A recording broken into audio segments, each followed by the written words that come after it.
Welcome to this, the first full council of 2021. So first things first, the roll call. Vice Chairman, please. Thank you, Chairman. Councillors Allen. Present. Councillor Ash Edwards. Present. Councillor Bates. Present. John Belsey. Margaret Belsey, I think I'm here. Councillor Bennett. Alison Bennett. Present. Councillor Bennett. Present. Anne Boutrop. Councillor Boutrop. Councillor Bradbury. Yes. Councillor Brown. Present. I've had apologies for Councillor Branston. Councillor Cartwright. Councillor Cartwright. Councillor Chapman. Present. Councillor Clark. Present. Councillor Cogan-White. Present. Councillor Coote. Present. Councillor Cornish.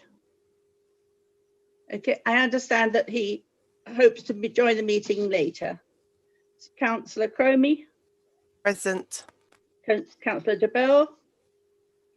Present. Councillor Demir. Present. Councillor Dempsey.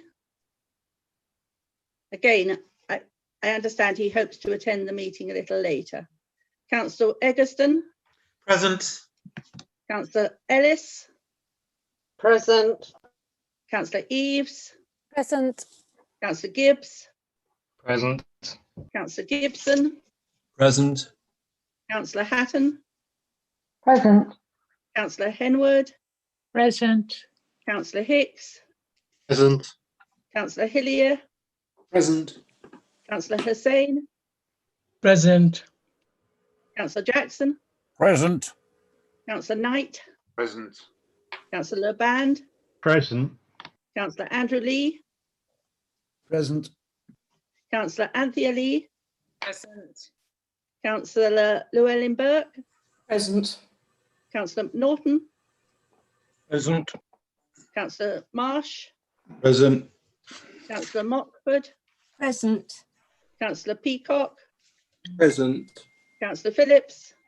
Present. Councillor Pulfer. Present.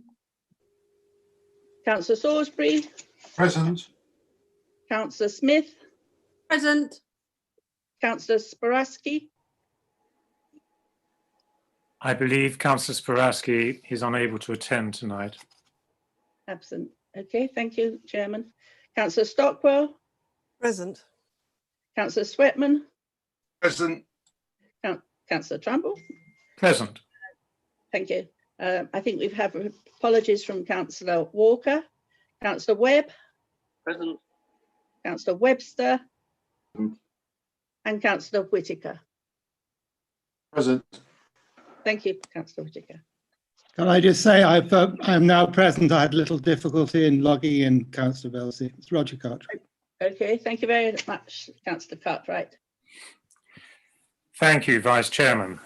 And moving on now to the standard meeting explanation.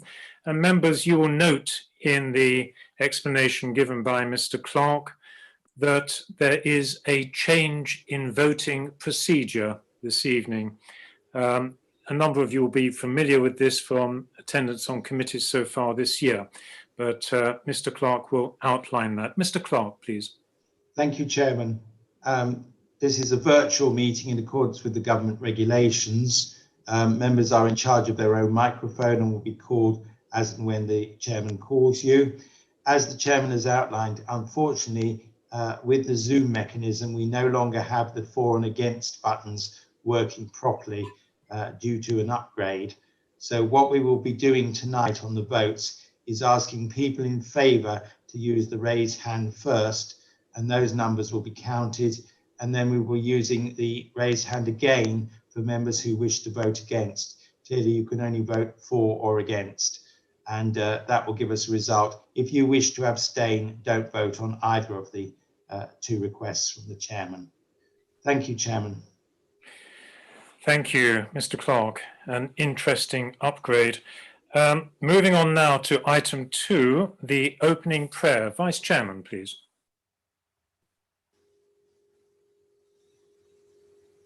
Vice Chairman, I'm afraid you're muted. Thank you, Chairman. O Lord, grant us courage to strive for what is right and good, courtesy to listen to those of different opinion, strengthen us through difficulties and pressures, and guide us in our deliberations so that we may act in the interests of all in our district, to the glory of your holy name. Amen. Thank you, Vice Chairman. Members, you may be aware that today is Holocaust Memorial Day. Last year, I had the honor of attending the Holocaust Memorial service, a multi-faith service in Haywards Heath, which was indeed very moving. Of course, in current circumstances, we've not been able to remember this day in that way. But I would ask us all now to have a minute's silence. Thank you. Starting now.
Thank you, members.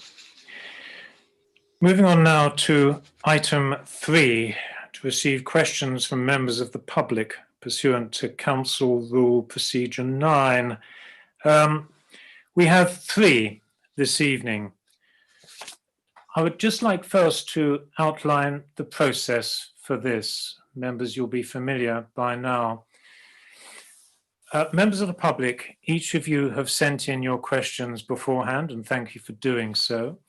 You'll have 2 minutes to read out your question.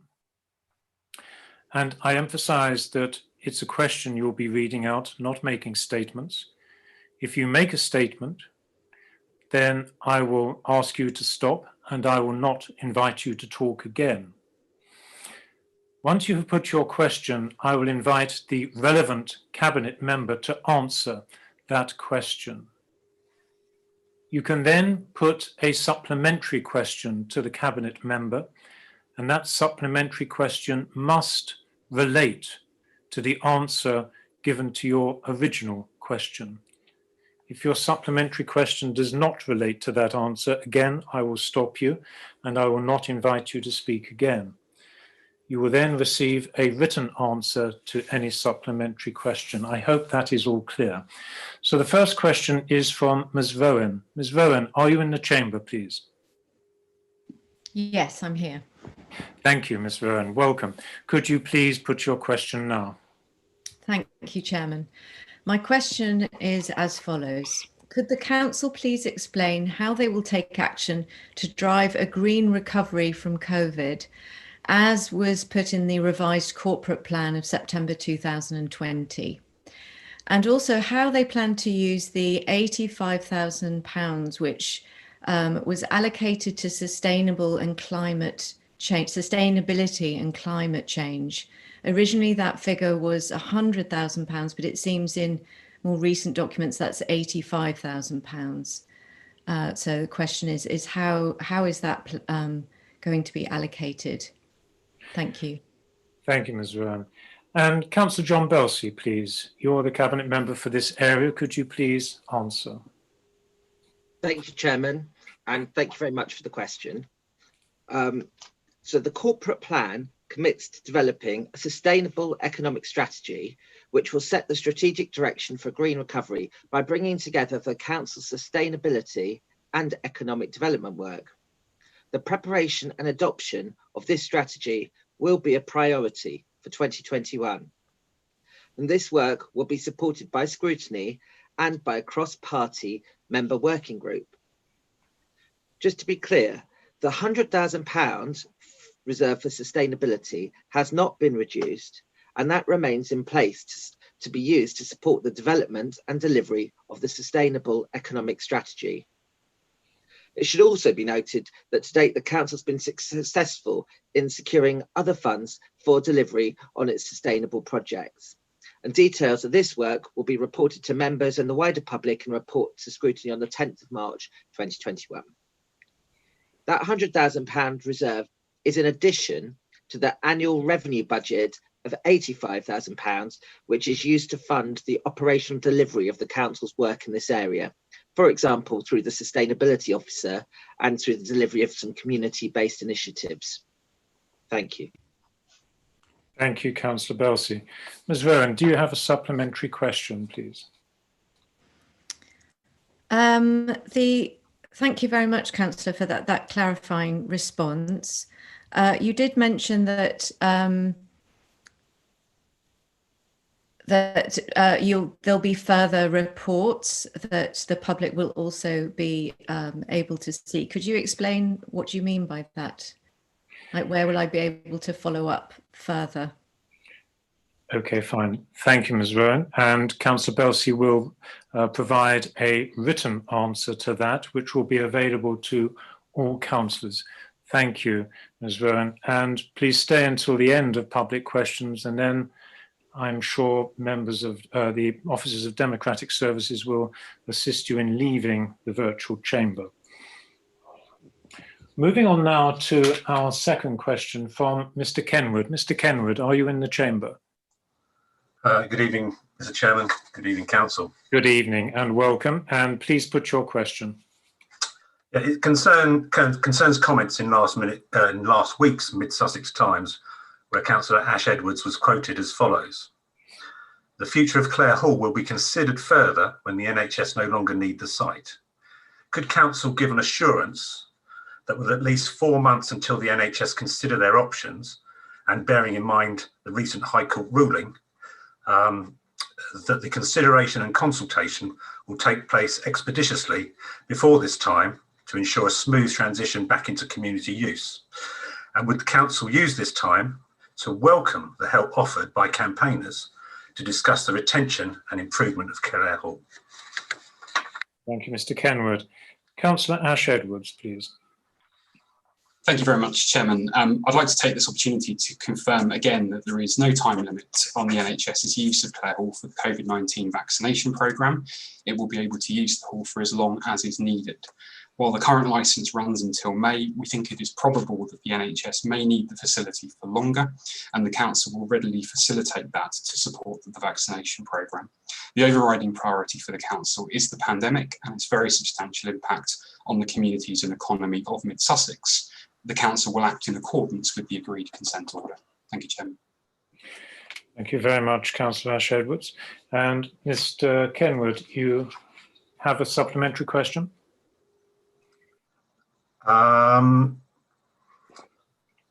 Quickly, please. Yes. So can I confirm that you are going to adhere to the conditions of the High Court order, bearing in mind that there was an LBA issued just a few hours ago in relation to... That was not included in Councillor Ash Edwards' reply, Mr. Kenwood. I'm sorry, I'm just seeking some clarification, but we can clarify that you are going to adhere to the court order and do your relevant reconsideration within the, I believe it was 6 months and no later than 12 months of that order. Can you confirm that? I will ask Councillor Ash-Edwards whether he's prepared to give a written response on that. As I say, it wasn't strictly following on from his reply. Thank you, Mr. Kenwood. And as before, an officer from Democratic Services will assist you in leaving the virtual chamber. Moving on now, please, to Mr. Bright. Mr. Bright, are you in the chamber? Mr. Bright? I do not see. I am in the chamber. Welcome, Mr. Bright. Thank you. Thank you very much. So please put your question now. My wife and I made representations to MSDC that they had failed to carry out proper consultations as required by their SCI duties, but received no response. This was about the master plan. The consultation timing near Christmas and COVID-19 and the use of only non-user-friendly website disenfranchised a large proportion of our community, and taken with other issues, the consultation is incomplete. Will MSDC defer the master plan decisions beyond March and thereby seek to regain community trust and cooperation by resuming the consultation once lockdown has finished, to permit more conventional viewing of these professionally prepared plans, really superbly professionally prepared plans with an explanation and interactions at public exhibitions to be more inclusive? Thank you. Thank you, Mr. Bright. And I will put that question, please, to Councillor Andrew McNaughton, Cabinet Member for Housing and Planning. Councillor McNaughton.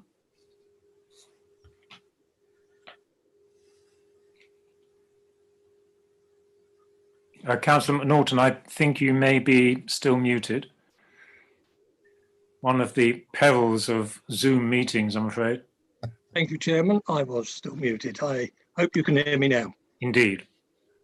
Thank you, Mr. Bright, for your question. Your representation was received and registered. The Council does not respond as a matter of course to representations. Representations made to the Haywards Heath Master Plan were reported to Scrutiny Committee for Housing and Planning and Economic for their consideration on the 20th of January. The consultation was run in accordance with best practice and in line with both Council's statement of community involvement and a community involvement plan. It was run for 6 weeks, which is 2 weeks longer than is required by legislation. The government has made it clear that COVID-19 should not stop planning consultation. The consultation was publicised on the Council's social media feed, in the Mid Sussex Times and the Council's Mid Sussex Matters, which is delivered to all households. Although you consider the consultation arrangements were not user-friendly, the online interactive map was viewed over 7,500 times, with over 240 people responding with over 400 comments on the master plan.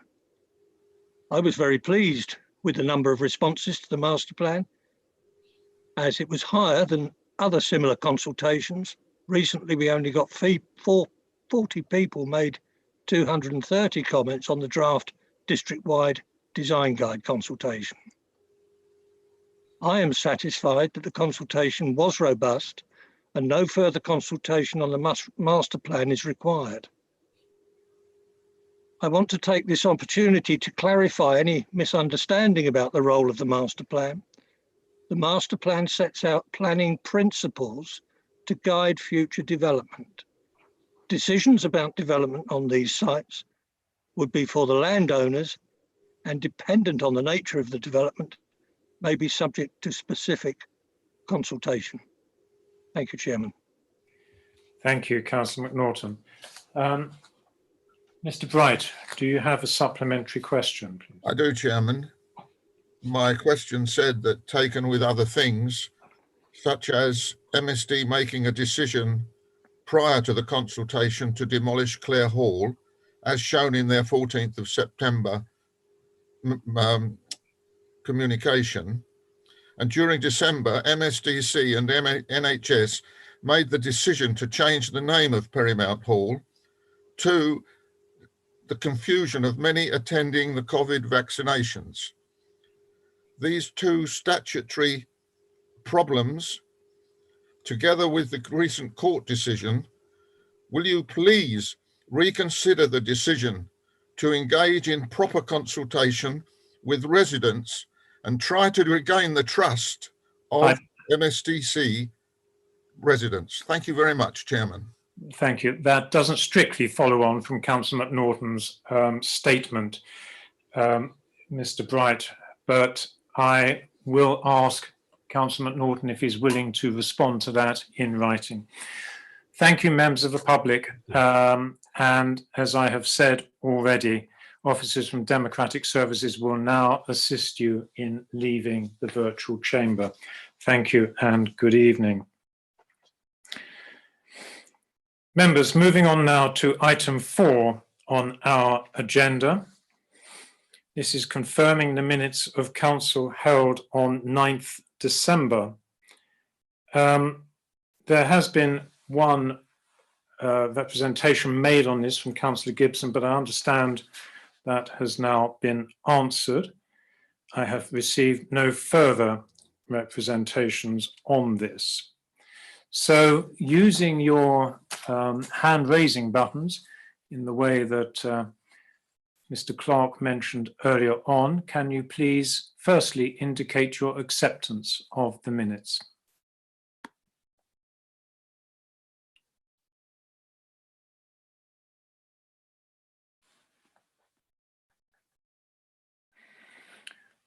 And I would imagine we have our standard 20 seconds to do this, actually.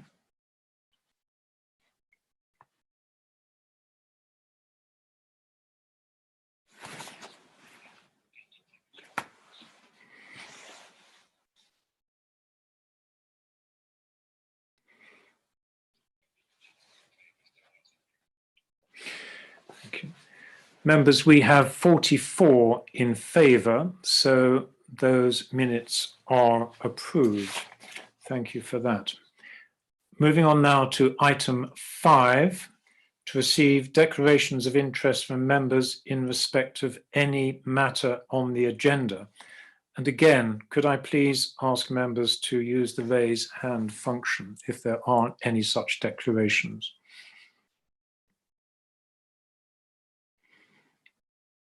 And I see none. None, so we move on to item 6. To consider items that the chairman agrees to take as urgent business. I have none. Now to chairman's announcements. Firstly, the applause awards, which now seems lost in the mists of history. That was back at the end of November. Those are now available on the council's YouTube channel. And on the 14th of this month, I had a meeting, virtual, albeit, with the High Sheriff for West Sussex, Dr. Tim Fuchs. And we discussed a range of issues of mutual interest, particularly loneliness amongst residents, especially during the pandemic. And also the difficulties that Sussex Police are facing in this pandemic from a number of issues. And the impact of that on the police and police morale itself. And as a result of that, I had a discussion with Councillor Webster, a cabinet member for community, and decided to write a letter to Mrs. Katie Bourne, the Police and Crime Commissioner for Sussex, thanking the Sussex Police for all that they are doing during this very difficult time. So, moving on now to the first major piece of business for this evening, item 8, the electoral review of MSDC council size submission. And Councillor Ash-Edwards, I understand that you are proposing this.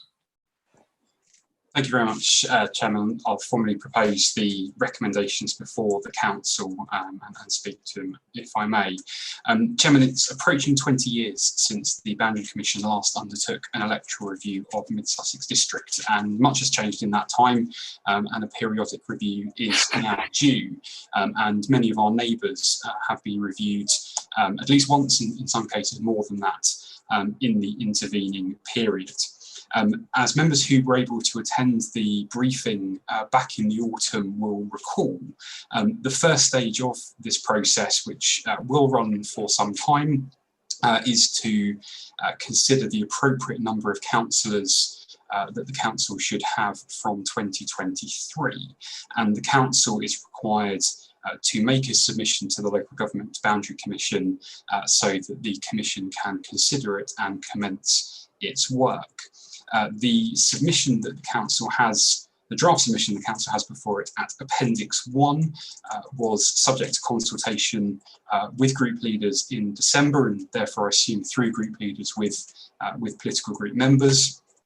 That is the starting point for the council's submission, which the Boundary Commission will then consider, and the Boundary Commission will commence public consultation in March. The Boundary Commission will invite proposals from the public, from political groups and parties and others in the community for new ward patterns to take effect from 2023, and clearly the number of councillors has a bearing on that. But the Boundary Commission will not make a final decision on the total number of councillors that should be elected from 2023 until those consultations on ward patterns have been undertaken.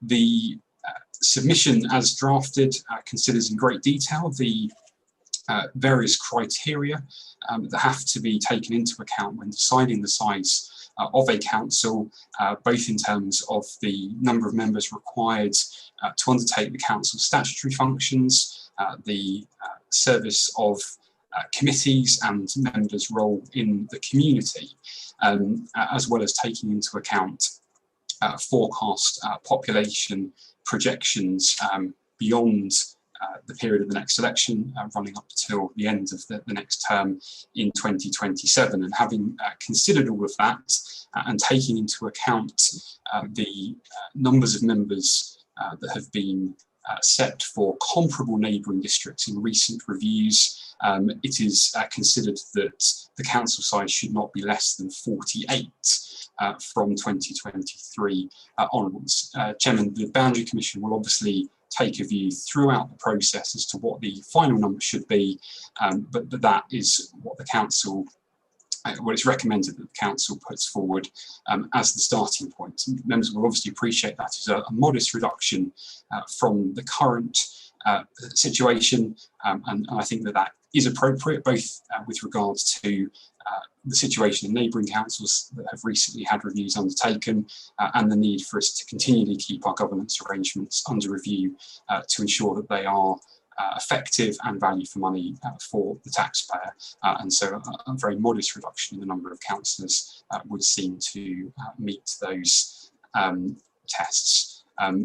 If the council is supportive, Chairman, of this submission, it will go to the Boundary Commission for them to consider, and then we would expect the first public consultation to commence during March. And as I said, all stakeholders and political groups would be able to take a part in that.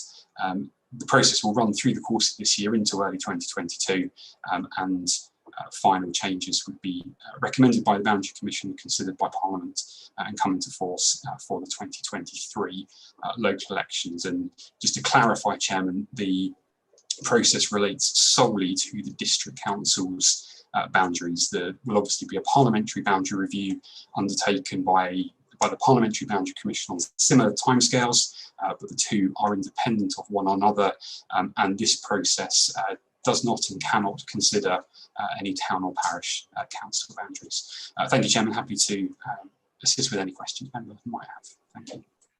Thank you, Councillor Ash-Edwards. And Councillor Webster, I understand you are seconding this. do you wish to speak now or reserve your right? Thank you, Chairman. I would like to reserve my right, please. Thank you, Councillor Webster. Members.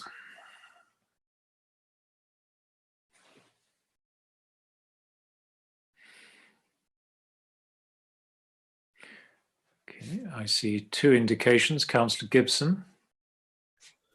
Thank you, Chairman. I've got two questions, one of which has just arisen, which is I heard the leader say not less than 48, and I'd just like to clarify that it seemed reading the paper that it was a fixed number of 48. My other question is a little bit more difficult. If I could, members could go to Appendix 2, page 37.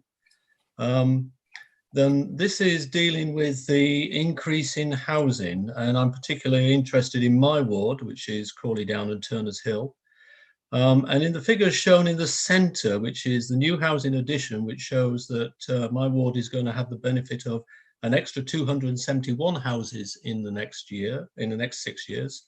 But from the table immediately below it, this is going to result in a decrease of 136 voters.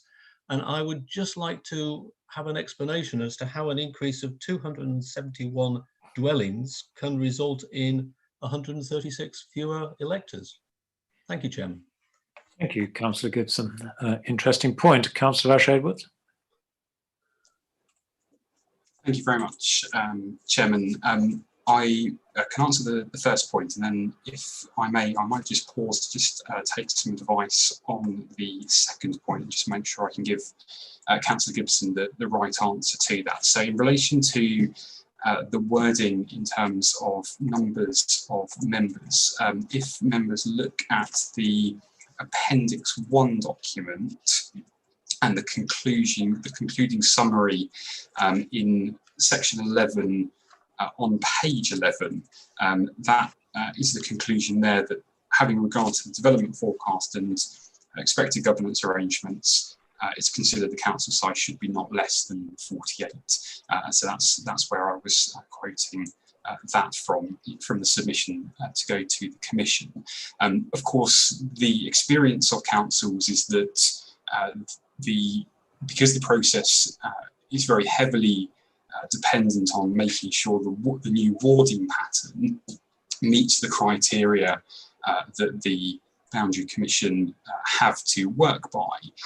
Clearly, there will be circumstances where there might be some variation in the final analysis to any particular number, up or down a little bit, to ensure that the ratios between members and electors are met and kept in alignment, whilst also taking account of community patterns and geography. But I think it is right to be clear that we need to try and set a number below which we shouldn't be looking to go if at all possible. And so that's why that is worded in that way.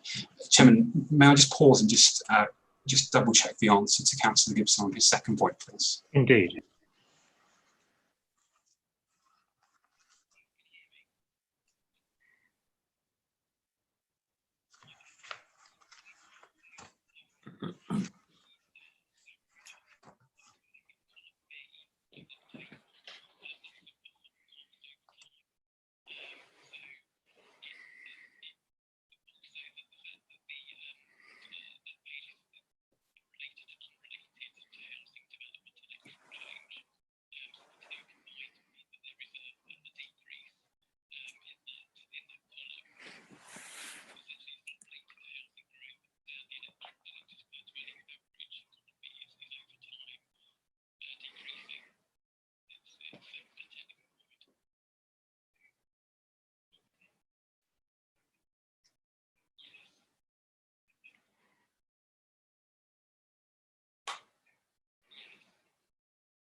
Thank you, Chairman. Apologies for that, and thank you for bearing with me.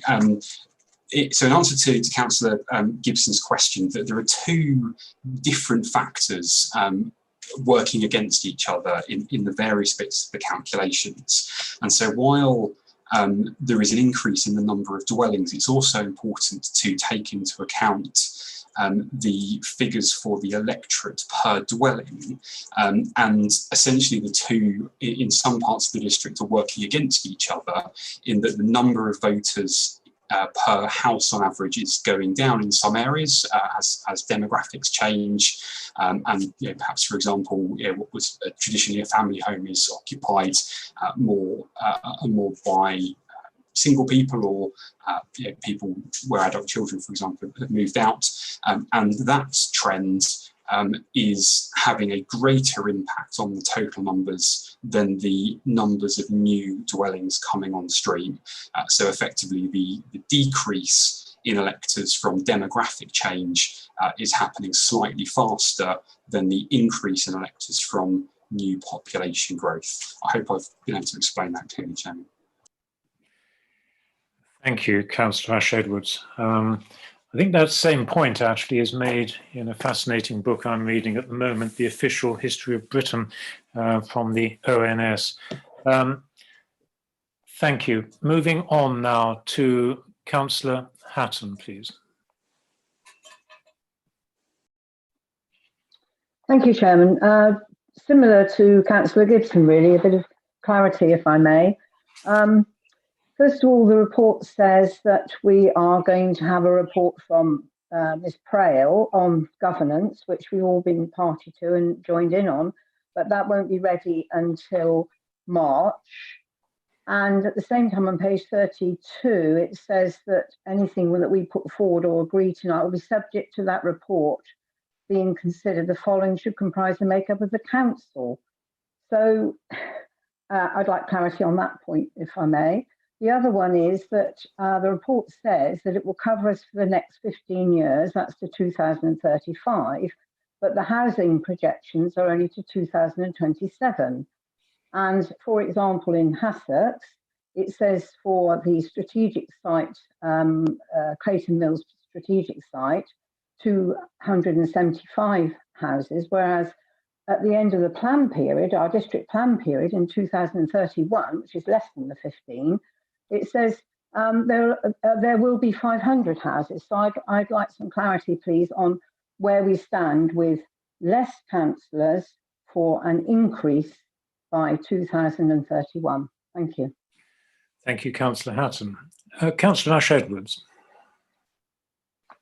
Thank you very much, Chairman. So on Councillor Hatton's first question, in terms of the interaction with the governance review, clearly the two bits of work don't run entirely to the same timelines, and the council needs to respond to the Boundary Commission by the timeline that it has set out for the review and asked for.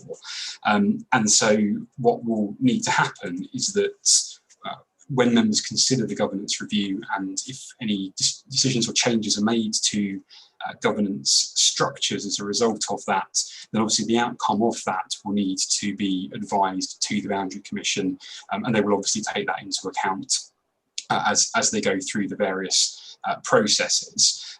What I think is very clear from this document, though, is that the suggestions outlined are sufficiently flexible in order to take into account the numbers of members that would be needed to sit on committees in the future. And as I said before, the suggested number of councillors for the future is very consistent with neighbours to ours that have a very comparable population size and a very comparable housing trajectory. Horsham, for example, being one that's been reviewed relatively recently, but things that change during the course of the review, the council will need to provide any updated information to the Boundary Commission so it can be considered. And as I said, the number of although this submission kicks the process off, the actual number of councillors doesn't get finally fixed until right at the end of the process, when the wards consultations have happened and the Boundary Commission has considered and made proposals for the warding patterns and therefore the number of councillors to be elected to those wards. In terms of the broader point that Councillor Hatton made around the relationship between fewer councillors and a growing population, that simply means that the ratio between councillors and electors changes and increases very slightly in terms of numbers of electors represented by each member. And that is not an uncommon picture across many parts of the country where there is growing population. Clearly, if you didn't go down that route and simply the number of councillors tracked population growth, then very many councils would have kind of indefinitely expanding numbers of councillors, and clearly the criteria that the Boundary Commission have to work to mean that you have to consider other factors as well in terms of efficient local government and the effectiveness of governance arrangements. And so, in those parts of the country like ours, where there is a clear trajectory of population growth, those ratios will continue to change over time. But I don't think they change in this particular case. In our case, to an unmanageable or unreasonable extent. As I said, these proposals are very comparable to neighbouring authorities with similar populations and similar population growth trajectories as ours are.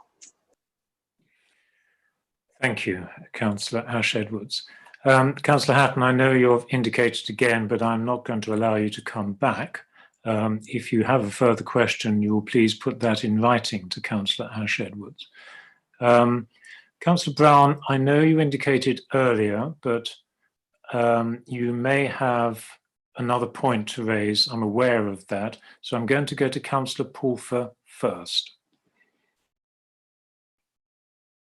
Councillor Pulfer, please. And you may be muted, Councillor Pulfer. I am, again, it's reverted. Thank you, Mr. Chairman, for pointing that out. Page 38, the new housing additions. I'm just looking at the number for Franklin's area. We anticipate in one area of at least 375 new houses, and there are 2 small other areas which we expect to be developed in the period too. So it's just a matter of making sure that the 356 number is correct, and that need not necessarily be explained this evening. It's very happy for that to lay where it is and that it is just checked. Thank you, Mr. Chairman. Thank you, Councillor Pulfer. Do you have any comment on that, Councillor Ash-Edwards? Yes, certainly, Chairman, I can certainly answer that. So just to reassure members, the figures here have been worked on and provided by the Council's planning policy officers who have worked with democratic services to look at the forecasts for housing developments and population change. And of course, the profiling of that development is quite important because, of course, the Boundary Commission are wanting to know, what the population changes will be, in the sort of 2023 to 2027 period of time. And of course, there may well be some developments. There will be some developments that might start within those years, but doesn't necessarily mean that they'll all finish building in those years, or indeed that the population will have started or finished occupying those developments within that time period. So that's why there might be some examples where the figures there's a bit of a lag potentially in the figures, but the Council's planning policy officers have been very significantly involved in this work to ensure that those figures are as accurate as it's ever possible to be when making forecasts and projections for future years, Chairman. Thank you, Councillor Ash-Edwards. Councillor Brown, and thank you for being so patient. Councillor Brown. Thank you, Chairman.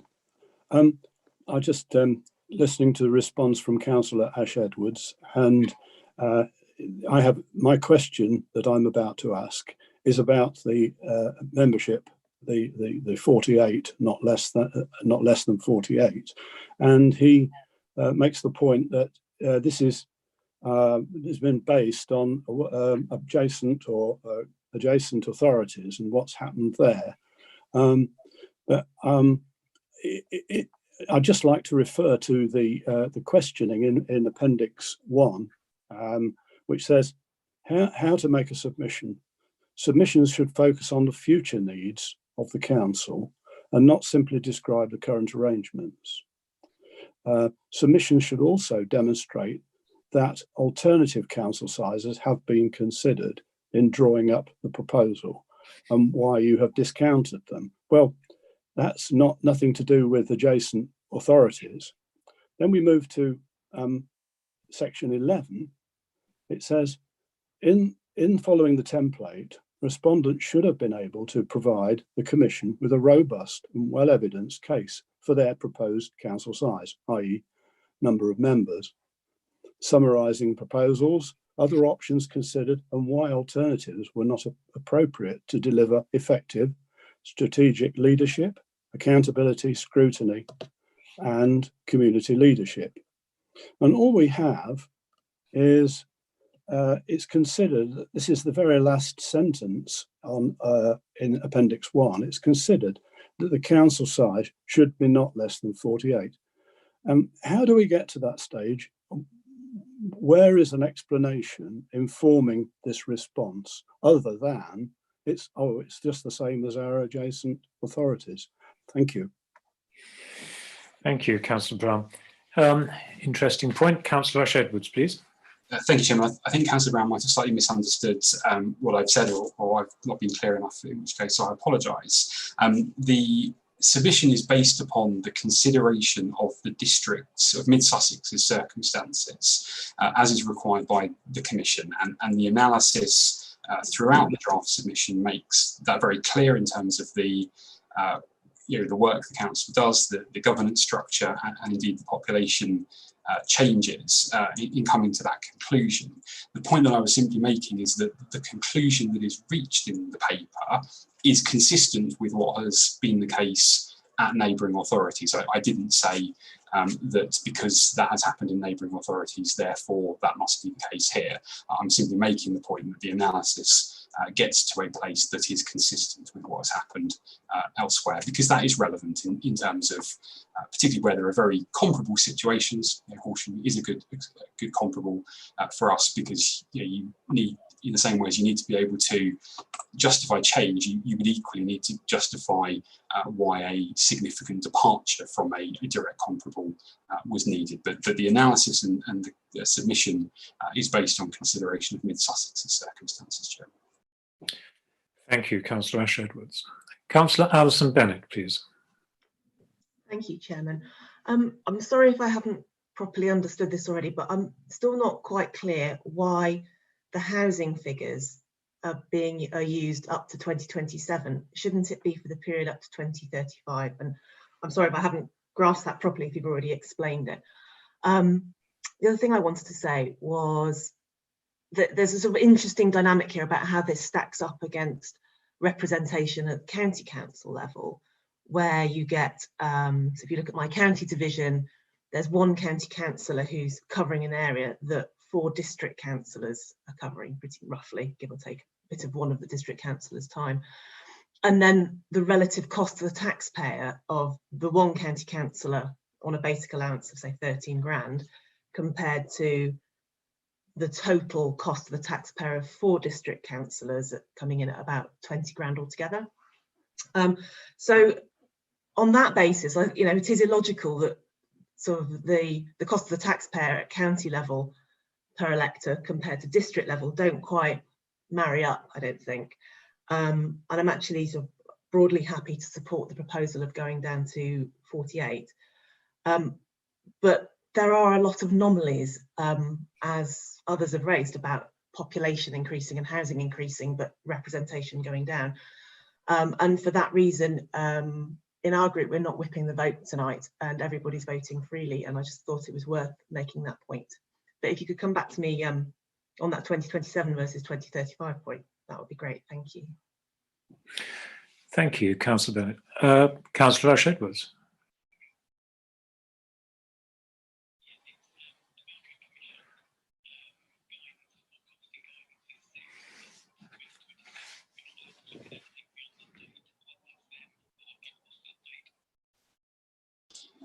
Thanks, Chairman. Thank you for bearing with me. So that is the guidance of the Boundary Commission to go to 2027. So they want to ensure that obviously any changes would come into effect for 2023 local elections. And clearly they want to make sure that the as far as is possible, any new arrangements are still broadly right at the end of that term. Clearly, you don't want to put arrangements in place that are almost immediately out of sync, but beyond that, obviously, would be subject to any further review if appropriate at that time. So that is solely on the basis of the Boundary Commission's guidance of why they wanted to go up to 2027. I mean, in relation to the comparison with county councillors, I mean, Councillor Bennett makes an interesting point. Obviously, the boundary review of each authority is conducted entirely separately. And boundary commissions will obviously consider the different factors in terms of representation at different tiers of local government. So they're not directly comparable, unfortunately, as a model in exactly the same way as it's hard to draw comparisons between a parliamentary boundary review and a local government review. It's just the system that we have to work with, I'm afraid. Thank you, Councillor Ash-Edwards. Councillor Eaves, please. Thank you, Chairman. I just would like to point out that it's not really, if we do go down to 48, that's not a modest reduction, that's 11%. It's quite a sizable reduction. I do feel we're putting the cart before the horse, and we should have Sandra Prail's report before we move to deciding on size, because it has a bearing on size. And thirdly, I think it's a bit of a danger. It's a shame if a member has to represent their village and a bit of the neighbouring town. I think that's a shame, because parish councils value a local member, and that would be jeopardised if a local member has to support several parishes, or a parish is lumped together with an adjacent multiple member town ward. So I wonder if you could comment on that. Thank you. Yes, I speak feelingly of having to represent several parishes. Councillor Eaves. Councillor Ash-Edwards. Thank you, Chairman. So in the timing, as I outlined earlier, really the two pieces of work are just running to different timings, unfortunately, and the Boundary Commission have set the deadline for this submission to be made. And so, it's obviously a decision for the council, but obviously the risk of not making a submission and waiting for the governance review work, which is ongoing and will come before members fairly shortly, is that the council doesn't make a submission to the Boundary Commission, and so we sort of fail at the first hurdle, really, of taking part in the process, and the Boundary Commission are then looking at their consultation period processes with nothing from the council at all, the council just being silent. I don't think that would be the right thing to do. I think it's important that we do put submissions forward and we do take part in the process fully. And as I said, any changes that come about as a result of the governance review would clearly need to be provided to the Boundary Commission and updated so they could take account of those. In terms of Councillor Eaves' comments about geography, I think care is needed to not get ahead of ourselves in the process. So at this stage, all we're being asked to consider, and all the Boundary Commission will be looking at, is the number of members based on the considerations I've outlined. And so that shouldn't presuppose that any particular outcome in terms of warding patterns. What the Boundary Commission does is it starts with a blank sheet of paper. It doesn't look at the current ward patterns and look at what tweaks it can make. So it starts with the district with a blank sheet of paper, and then we'll look at how the future population growth and the council size needs to take account of that. And clearly submissions will be made by interested parties and people across the community to that consultation, and the Boundary Commission will need to come to a conclusion.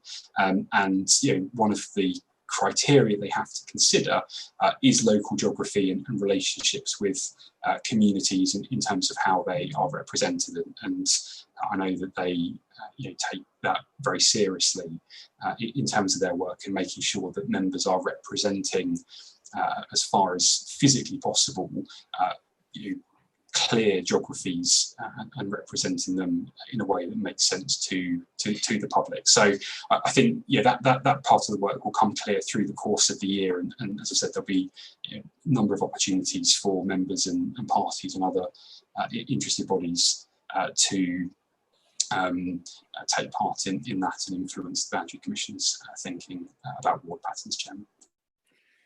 Thank you, Councillor Ash-Edwards. I see no further indications. Councillor Webster, you reserved your right to speak. Thank you, Chairman. And I have listened with interest to the questions and the comments. And I do want to just reiterate what Councillor Ash-Edwards said at the beginning, in that there was a member briefing for all members back in the autumn. And there was also a group leader consultation that took place during December. And just from my point, I suppose, to reassure Councillor Brown and Councillor Eves and Councillor Hatton and anyone else, that they are perfectly within their right to submit their own submission to the public consultation when it goes live, and the Boundary Commission will use the submission of our paper as the point at which the whole process will go live. And I think a number of members contributed to the Sandra Prail governance review, which Councillor Ash-Edwards also referred to a number of times as running as a separate piece of work. And it is a fact that the submission of our report to the Boundary Commission is due on the 29th of January. And it's just that the timelines on the two pieces of work don't match up. And I'm perfectly content that our submission serves as a good starting point. So I'm very happy to second the recommendations that are detailed in the report on page 15, little 1 and little 2. Thank you, Chairman. Thank you, Councillor Webster. And indeed, members, I now... Chairman, may I make a point of order and table an amendment at this stage? It's not a point of order. I did assume that you were going to table an amendment. I had notification of that, but you didn't indicate. I'm sorry, Chairman. I was just looking for a suitable opportunity, and I'm listening to the views expressed by members. I hope it's not too late to have that opportunity. Thank you. No. Okay. I was aware that you were considering an amendment. I have that in front of me. So that being the case, I will allow you to put your amendment, Councillor Brown. Please propose that now. Thank you, Chairman. The proposal is to delete the first section, I, and repeat it with: Council refers this report to Scrutiny Committee to consider alternative evidence for the proposed recommended council size submission. And then in II, number 2, in the council requests the head of regulatory services to provide evidence of alternative council size submissions for consideration by Scrutiny Committee as required by the Local Government Boundary Commission Council Size Submission Summary, paragraph 11, Appendix 1. And then it goes on, as it was at the moment, and to make minor amendments, etc. Thank you. Thank you, Councillor Brown. And Councillor Eves, I understand that you would be seconding this amendment. Is that correct? Yes, Chair. Do you wish to speak now or reserve your right? I reserve my right. Thank you. Thank you. Members, let us be clear on what this amendment proposes.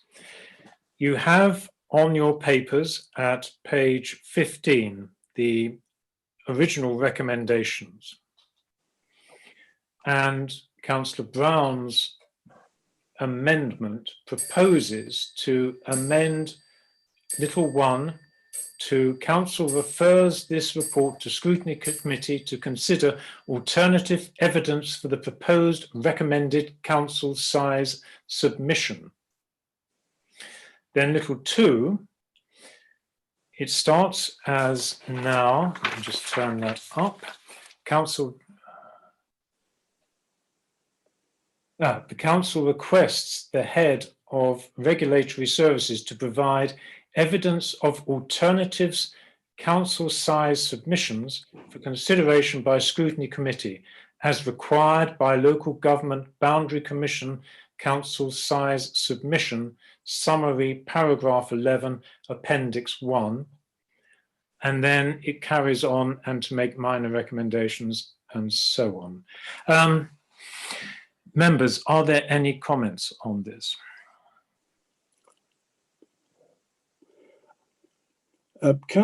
Chairman, hang on, I'm still waiting. Thank you. Councillor Hatton. Councillor Hatton. Thank you, Chairman. Thank you, Chairman. I did speak to Sandra Pale. She talked to us, and I was under the impression that we were quite behind in doing this report because of COVID, and she was trying to do catch up. Now, has the Electoral Commission been asked if we can defer our date a little? Because I realise that the alteration, the amendment that Councillor Brown wants to put forward, we would not have the time to do that because we have to get it in by the 29th of January. But have we asked the Commission if they will extend our period of time in view of the fact that we haven't been able to do our Prale report? Thank you. Thank you, Councillor Hatton. Councillor Ash Edwards is indicating next, and he may have an answer to that particular point. Councillor Ash Edwards, please. Chairman, I wanted to just respond to Councillor Brown's amendment, but I mean, in response to Councillor Hatton's point, I mean, the timescale is set by the Boundary Commission, and to a pretty tight timescale if a review is to conclude in time for it to have effect for the 2023 local elections. And there is just a broader point that I think I probably should have made earlier, actually, which is that the whole point of boundary reviews is to ensure electoral equity in ensuring that some people's votes don't count more or less than other people's. And that is the case in some parts of our district at the moment. There are some wards that have, as a result of population changes and housing growth, got very, very significantly larger than some other wards. And that means that people's vote counts differently in different parts of the district. And that's clearly wrong. And so that is the primary, a primary reason why boundary reviews happen. And so kicking the process down the road simply increases the length of time that people's votes don't count equally in the district, and I think that is just important for us to bear in mind. These are not just technical bureaucratic processes. There is actually an outcome in terms of ensuring that the people are equally represented across an area. And of course, the amendment, Chairman, that has been proposed means delay, means the council wouldn't be able to make a submission to the Commission's deadline on the council size, and that would obviously mean the Commission might proceed without any consideration from the council, and I don't think that would be right. It's really important in boundary reviews that local voices are part of the process, and so just opting out of that isn't right, because I'm not clear what alternatives the amendment is actually proposing. It seems to be proposing another meeting, another discussion, but it's not actually proposing a particular different course of action or a different outcome, and so I'm not entirely sure as a result what benefit would be gained from it in the absence of that being described. And I would also just express slight disappointment, Chairman, that there has been a process of consultation through political group leaders on this document, including with the Green Group.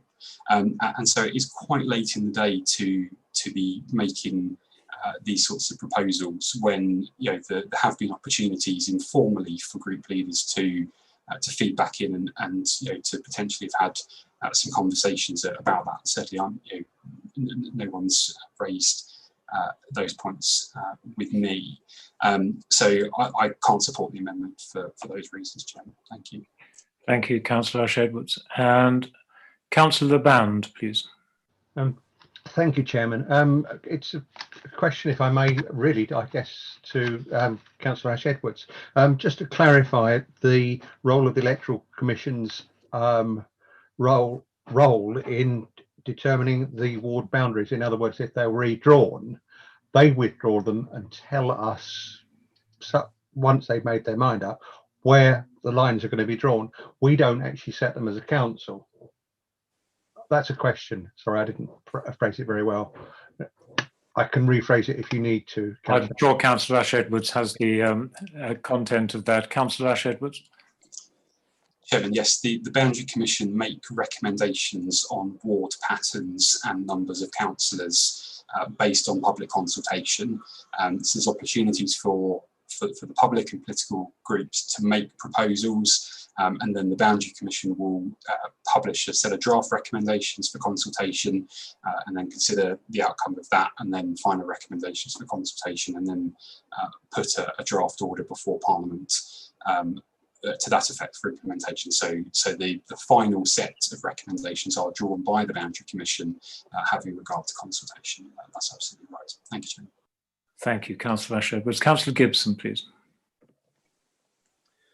Thank you, Chairman. I have had the opportunity to read this paper several times, including in December, and I have made representations and I have highlighted the issues that I have with this paper. I didn't support the approach in December, and I still do not support it now. I will write to the leader in order to tell him exactly what I think is wrong with the calculation of elector numbers. But it is possible to achieve a swing of over 600 voters, basically by changing the decision from no to yes in Appendix 2 in the first table there, development forecasting. But the point that I'd like to make is that one of the big differences in coming up from parish into district that I think was probably a surprise to me was the strong emphasis on cabinet governance. And I am becoming increasingly aware that that needs to be balanced by strong scrutiny. And I do not think we are delivering that at the moment. And I am concerned that without looking through that in detail and waiting for Ms. Prayle to give us her open opinion on the matter, then we would be wise to step back from any point on councillor numbers. And if the effect of this amendment would be simply to say this council does not have a view, then I would support that. Thank you. Thank you, Councillor Gibson. I'm not going to ask Councillor Ash-Edwards to comment on that. This is not a discussion about scrutiny. Councillor Brown, I'm not going to allow you to come back. In fact, I can't allow you to come back on your own amendment. But what I will do, I see no further notifications, is ask Councillor Eves as seconder of this amendment. She reserved her right. Thank you, Chairman. What I think bothers us, I mean, we have submitted a view as group leaders, as a Green Group, of course, and this is not a political point. We don't think that the other outcomes, such as, say, 51, have been explored. That's the problem. Everything has to divide by 3, in theory. I agree very much with Councillor Gibson that Cabinet needs strong scrutiny. I don't think we have that here, and I think the Prayle report needs to be looked at first. And I don't think it's catastrophic if we don't submit a view. Thank you very much. Thank you, Councillor Eves. Members, I am now going to move us to a vote on this amendment. I read out the recommendations proposed by Councillor Brown and seconded by Councillor Eaves earlier. I'm now going to move us to a vote on that proposed amendment. So using your raised hand function, can those in favour of this amendment now please raise their hands? Those in favour.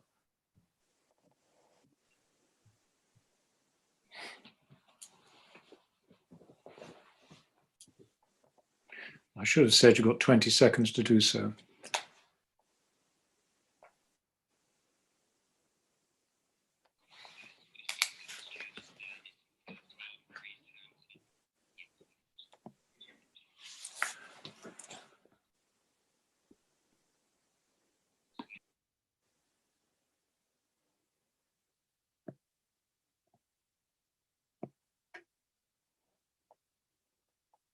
I'm muted. Can we please lower those hands?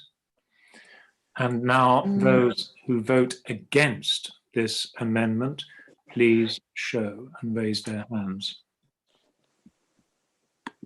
Those against this amendment.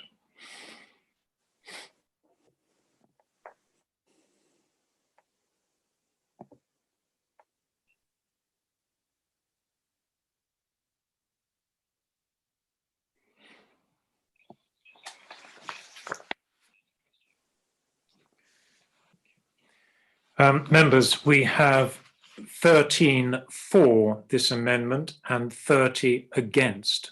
So that amendment is not carried. So we now return to the substantive motion, which we have already debated. And the recommendations for that are on page 15, little 1 and little 2, as outlined by Councillor Webster earlier. And I would now like us to move to the vote on that, please. So members in favour of the recommendations on page 15, please raise your hands now.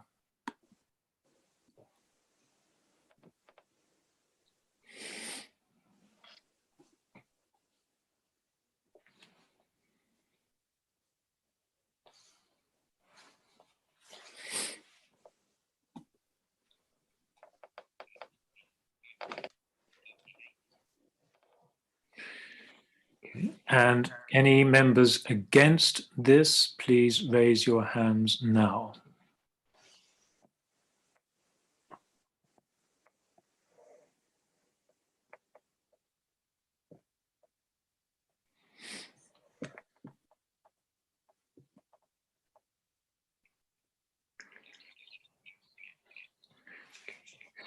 Members, we have 38 for in support of the council size submission as outlined under item 8, recommendations on page 15, 38 for that and 7 against.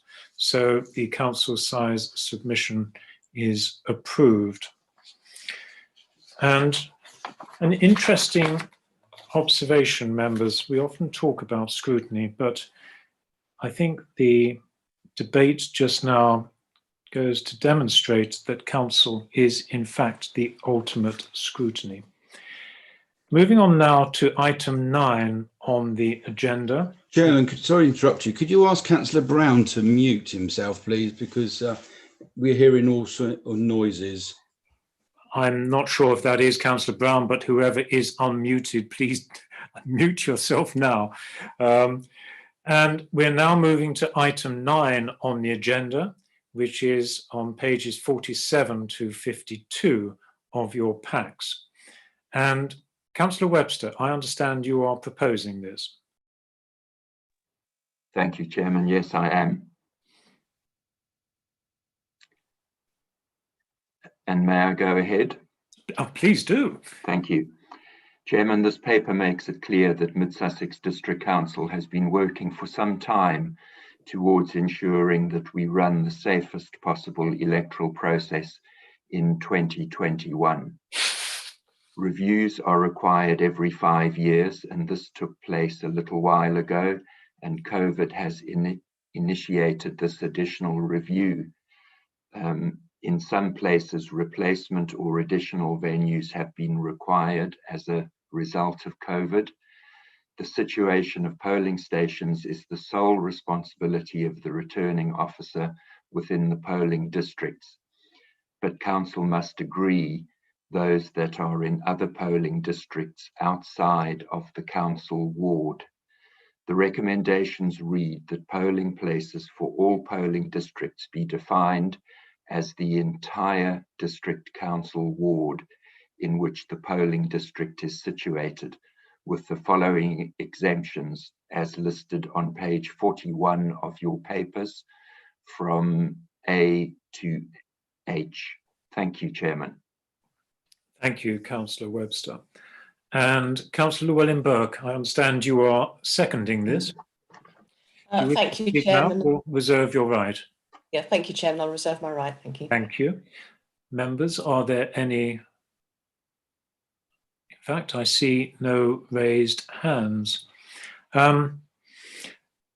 Before we move straight to a vote on this, after hearing from Councillor Luellen Burke, I would just ask Mr. Clark, as returning officer, if you have any further points on this. Mr. Clark? Yes, just to confirm, Chairman, this is the report that Council has each January for these stations that are just outside the respective wards. There is nothing unusual about this. As Councillor Webster says, a lot of effort has been made to try and ensure that if the elections do take place on the 6th of May, we are COVID secure. Indeed. Thank you, Mr. Clark. Councillor Luellen Burke.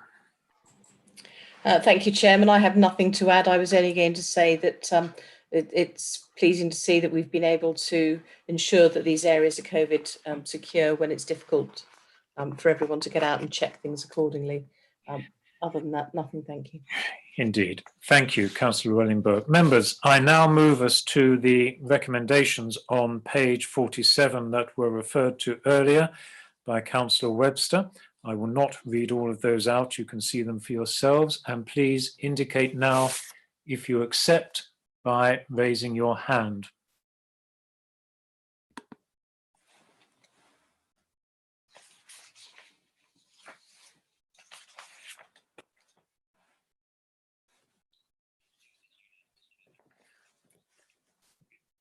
Members, that is unanimous. We have 47 votes in favour. That is agreed. Moving on now to item 10 on our agenda, to receive the Leader's Report. And as ever, Leader and Cabinet members, I would ask you to be very crisp in your reports. Thank you.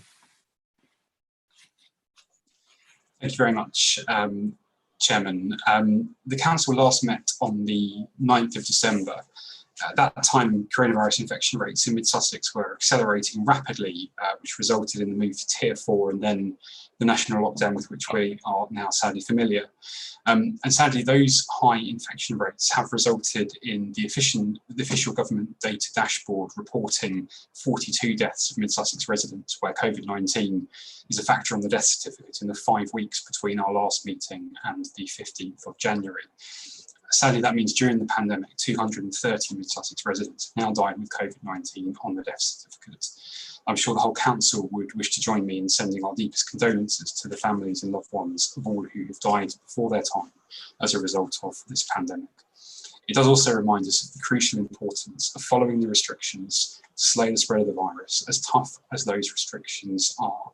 And as the Prime Minister announced today, they will sadly continue for a little while to come before the first relaxings can take place.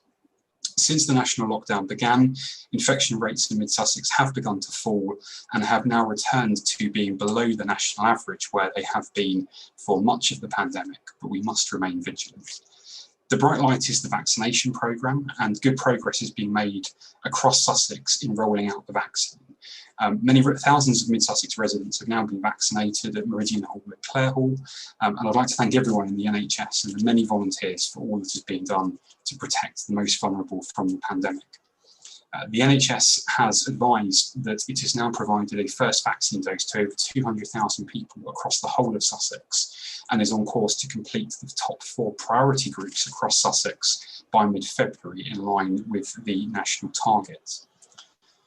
COVID-19 and the associated restrictions continue to have a very substantial effect on our local economy.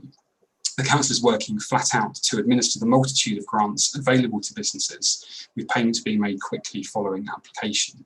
And we've also used our discretion to uplift the maximum amount that can be granted for the January lockdown to provide additional support for businesses as part of the discretionary element of this support. Chairman, last week I chaired a meeting of almost 200 local businesses to provide information about the various grants which are available. And I'd continue to ask members to encourage businesses in their wards to check the MSDC website and apply for the support which is available if they have been negatively impacted by the pandemic and restrictions. And now restrictions are ongoing. Those grants are effectively on a rolling basis. So businesses do need to return to make applications for the next grant period. The Council's own financial position continues to also be adversely affected by the pandemic.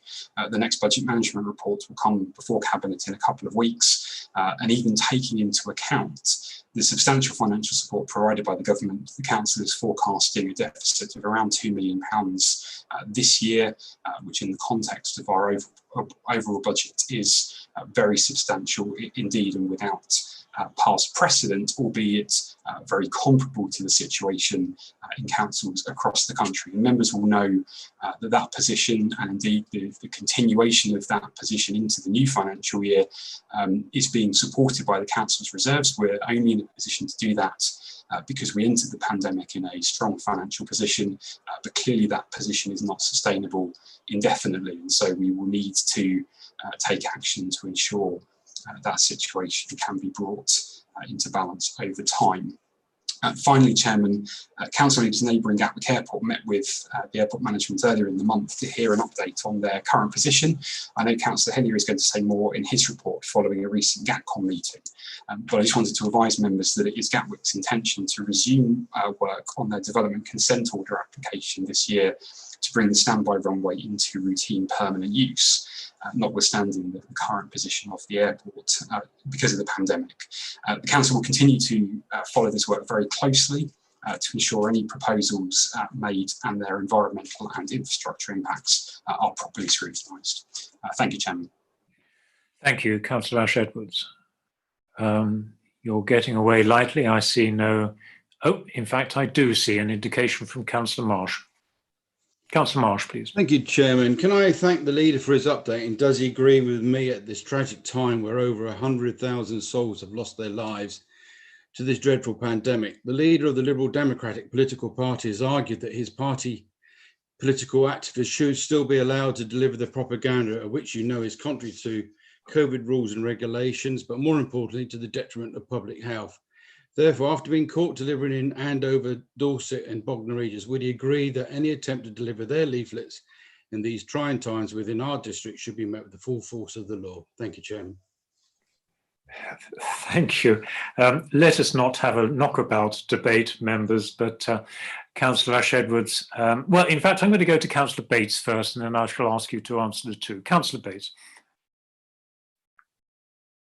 Thank you, Mr. Chairman. Perhaps Councillor Marsh withdraw that, because he has to be very careful what he's saying, because obviously there are other parties delivering other parts of the country. And as you say, we don't really want to knock about on this. So I think he ought to get his facts right before he starts saying what he says. Well, we're not going to have a debate on this issue, Councillor Bates. Councillor Ash-Edwards, do you have any final comments on that, please? Yes, certainly, Chairman. So obviously members will be aware of the various stories in the media about this. The position is very clear. It's been confirmed by the relevant minister in recent days that the current position is that people are asked to stay at home unless there is a relevant exemption, and delivery of party political leaflets isn't a relevant exemption. And those rules apply to everyone equally. And I would hope very much that all parties would follow that guidance.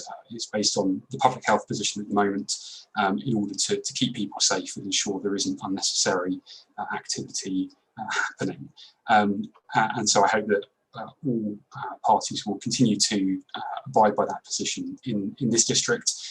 Clearly, as we head towards elections, there will hopefully be a time where that position changes as the public health position changes, and people will be able to get out and make their points to the electorate. But as has been said, people's health is important at this time, and it's essential that we all play our part in making sure we slow the spread of the virus. Thank you, Chairman.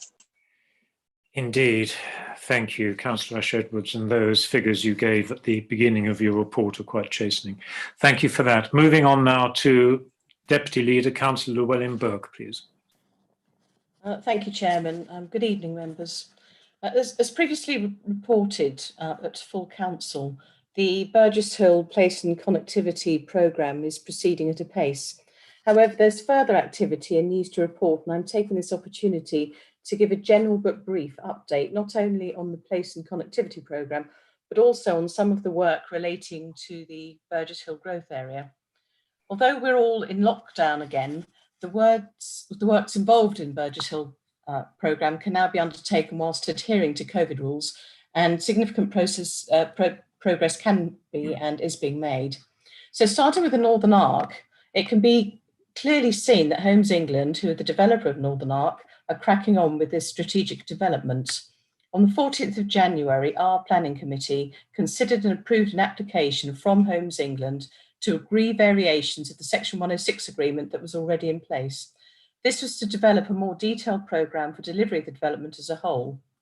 Homes England also recently published and distributed their 4th community newsletter, which is solely about the Northern Arc. And information in the newsletter includes 4 items to bring to your attention in particular. The first is there's a description of the work starting shortly to the Eastern Bridge and Link Road between Freaks Lane and Isaacs Lane, and this will reduce the traffic in Maple Drive and in the long term provide key access to the new secondary school. The second aspect is an explanation of the works to widen Isaacs Lane, which are due to commence at the end of the month. Third is an announcement of the contractor appointed to construct one of the 2 new primary schools will be made in spring 2021. And I want to reiterate comments made earlier in previous reports that the Freaks Farm area has 50% of the homes that will be affordable. So that's exceeding our targets as a council, and something that I know members are very interested in. And I refer you to their comprehensive newsletter for further details. Moving on, I hope members have seen the information via MIS updating work on the Place and Connectivity programme undertaken by Mid Sussex District Council in partnership with West Sussex County Council. Clearance works and works to complete the walking and cycling connections in Shedding Dean Industrial Estate through West End Recreation Ground and other areas is due to be completed early this year. There's no doubt that whilst restrictions to distances that can be travelled are in place, the benefits of improved access to walking and cycling routes make the well-being of residents even more significant and apparent. The designs for walking and cycling in the centre of town are progressing towards delivery scheduled in 2021, so residents will begin to see the differences in the centre of the town. Now, the phrase differences in the centre of the town in relation to Burgess Hill immediately brings to mind the Marklet Shopping Centre, and members will be aware of the New River Retail Planning decision, which approved a revised scheme, and we're waiting to hear from them as to how and when they will proceed. However, this council, having pressed ahead with a former library demolition and carried out intensive asbestos surveys, we found now more asbestos. This was buried in the concrete slab and will incur a delay of several weeks, but it has no material effect on any other work streams in the Burgess Hill growth area.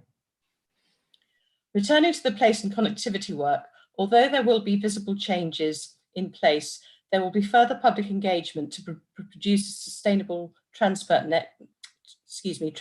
network across Burgess Hill. This includes, of course, the ongoing work with the Greenways, which has been recently reported in the press. The other work stream which has progressed well in the Burgess Hill growth area is the full fibre project, which Councillor Demir will cover in her Cabinet Member report. So ending where I started, referring to my previous report on place and connectivity, I mentioned the success of the new artwork at Wivelsfield Station, and there are further 3 projects at Wivelsfield Station due to start this year, and I won't cover them now because Councillor Trumbull's asked me to keep it short and crisp. But if anyone would like to know the details, look at burgesshill.net or please do email me. Thank you. Happy to take questions. Thank you, Councillor Llewellyn Burke. Councillor Eaves, please. Thank you, Chairman. Has there been any progress on the link between Burgess Hill and Haywards Heath? Is that what you mean by the Greenways? Has there been any progress on that? And it's a real shame regarding the Northern Art that their consultation is happening right now while we're in this meeting. I wonder if that could be avoided next time. It really did look rather pointed that they timed it for tonight. Thank you very much. Thank you. And I will take also a question from Councillor Eggleston. Councillor Eggleston, please. Sorry, Chairman. My first facetious question is, can you find the person who invented asbestos, please? So I want to have a word with them. Obviously, it's disappointing when that happens, particularly at a site in the town centre, which has been, as we all know, an eyesore for some time. Just wondered if you, I know you gave me an indicative date in an email, just wondered whether you could update me and the council on a projected date for completion of the work. Thank you, Councillor Eggleston. Okay, Councillor Llewellyn Burke, 2 points there, please. Thank you, Chairman. If I take Councillor Eggleston's question first, I've been told that it's 3 or 4 weeks delay, so I would assume April, but I'm not. I've only had the email today telling me about it, and I'd like to ask a few more questions, so please don't hold us to that. As regards the Northern Art Consultation, it is very unfortunate, Councillor Eaves, that it clashed with today. They do give an email address for us to talk to them about, but I do wonder if there are enough councillors that would like to see their presentation that they were going to do.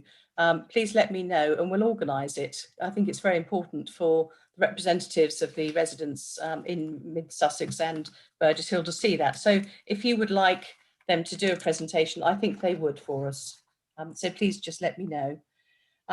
Asking about the Greenways, we were considering about 9 routes for the Greenways, and there's one that we've had to dismiss now because of the logistics, and that was the Eastern Greenway going through the Theobalds Road, and that was going to extend it up so that people could easily get from Burgess Hill and cycle, and there's an existing bridleway up through Fox Hill up to Haywards Heath.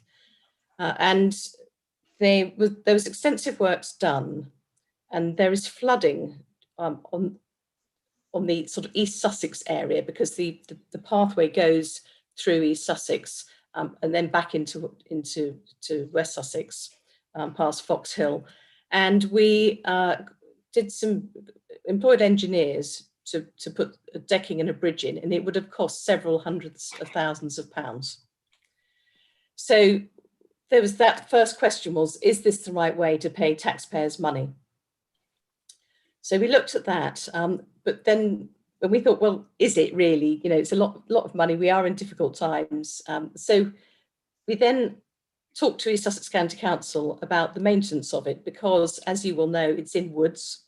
There's a lot of debris that comes down. We do have problems, silver birches, for example, in Bentswood. You know, we have to go and clear them out all the time. And unfortunately, East Sussex County Council said we don't have the budget. We're not prepared to spend the money on maintaining the waterways and keeping the bridge secure. So those 2 factors together have meant that we've discounted the eastern route, but we are looking at other routes as well. And the work progresses, and that's why the consultation will keep going. We've just got to find the best route and soldier on with it. Thank you. Thank you, Councillor Llewellyn Burke. A very detailed answer. Councillor Marsh, please. Thank you, Chairman. I thank the update from the Deputy Leader, and does she agree with me that the cancellation of that eastern route out of Burgess Hill is rather disappointing? And could you say if another route was to be found that all councillors from Burgess Hill would support it and not make disparaging videos about it on their so-called independent website? Thank you, Chairman. Thank you, Councillor Marsh. Do you have any comment on that at all, Councillor Luellen? I'd like to say, yes, I am disappointed about the route, because a lot of time and taxpayers' money was invested in investigating it, and I'm not prepared to comment on what other councillors post on this forum. Thank you. Moving on now to the Cabinet Member for Economic Growth, Councillor Hillier, please. Thank you, Chairman. A few matters I'd like to touch on briefly, and firstly, as intimated by the leader, an update on Gatwick Airport following a recent GATCOM on which I represent this council. So members may be interested to know that in terms of staffing, their headcount has reduced from around 3,300 to 1,800, but apparently they believe that actually they only need 600 members of staff for their current operational level, which I think indicates just, well, I think any of us listening to the skies realise just how very, very quiet the airport is. The South Terminal has been closed for many months and is likely to be so for many more months to come. Hence, they've offered the location along with car parks and their staff to the NHS, or to central government, I should say, as a vaccination centre. And I believe that the NHS are already in conversations with them. And finally, on this bit, the works to the rail station continue, and the platforms that are closed should be on schedule to be reopening in May 2022, and the whole project completing in 2023. Staying with travel and the environment, I'm very pleased to say that today I approved a decision to replace 3 out of 5 of our parking enforcement vehicles with electric models, and a 4th will follow when its leasing contract ends in 2022. So whilst the cost of leasing is considerably higher, it's estimated that when fuel costs, etc., are taken into account, there may be a small saving of around £500 per vehicle per annum. So I think this is another good demonstration of Mid Sussex's Conservative administration acting in recognition of the importance of reducing our impact on the environment. And long may that continue.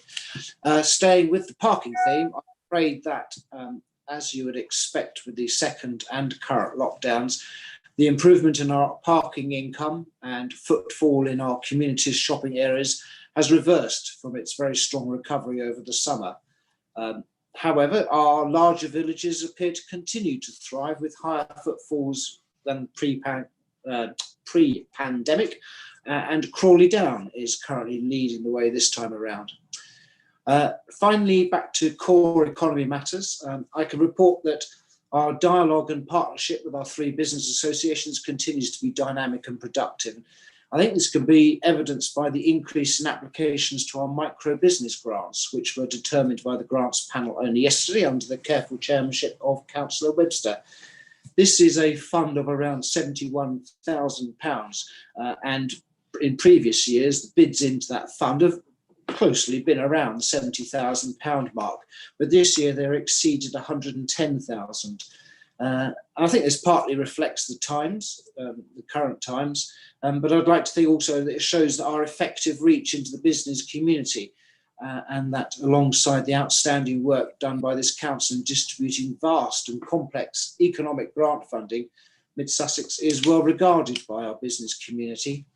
And I think another positive take on this, that these business grants are only for companies that are seeking to grow their headcount or their product range or their market, and they also require at least match funding. So there are some reasons to be cheerful, as the well-known song goes, as well as the obvious causes for concern at this time. Just 2 more quick ones. I can't recall if I've already advised members of this previously, but the work on the Haywards Heath prospective business improvement district has come to a halt until the lockdown has eased and enables proper engagement with their business owners. And finally, I confirm that the survey of 2,000 businesses has proceeded, and officers will be assessing the responses from the start of February. That's all I have. Thank you, Chairman. Thank you, Councillor Hillier. Councillor Gibson, please. Thank you, Chairman. Just wanted to ask in relation to Gatwick whether or not the council will be making an input into the night flights consultation at the moment, covering the period 2022 to 2024. Thank you. Thank you. And I will also take the question from Councillor Eaves, please. Thank you, Chairman. Yes, I'm delighted about the move to electric vehicles, 3 out of 5. That's really good. But would the councillor not agree that it would be complete madness to bring a second runway into permanent use at this time when the airport is so quiet? Thank you. Thank you. Those 3 points, Councillor Hillier, please. Certainly, Chairman. I've only got 2, so I'll be guided by you to the third. In relation to night flights, yes, our officers will be preparing a response. There are various meetings going on, and that is work underway. And in relation to the point on the second runway, I don't think I'm going to come down either side of the fence on that one, but I think we just have to recognise it. This is a long process. It is going to take many, many years.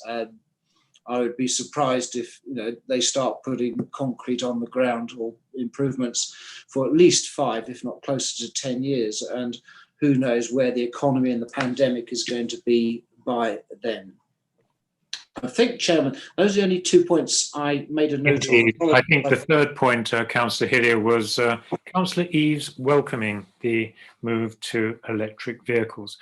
Okay, thank you for that. And I see no further indications. So we move on now to Councillor Demir, Cabinet Member for Customer Services, please. Councillor Demir. Thank you, Chairman. Hi. Right. Well, good evening again to everyone, and I hope you're not suffering too much cabin fever. Very, very briefly, because I know there's football on tonight as well, but just to let you know, the leader has touched on it, but for the grants, the COVID grants, to date in this financial year, we've received about £48 million worth of grants. And the teams, as I think you all know, have been working admirably to deal with all the new grants as they become available. They've even, just last week, emailed 2,400 companies to make sure that they were aware of it. So well done, because what some of them don't realise is that in some instances, they can apply for all 12 of the current grants. There are an awful lot, and it is terribly confusing. What we've tried to do is to make it as simple as possible for them to apply. Just as an example, if you're a business and you put your business rates property reference into the website page, it'll come up with all the grants that they can apply for, which I think is a brilliant idea.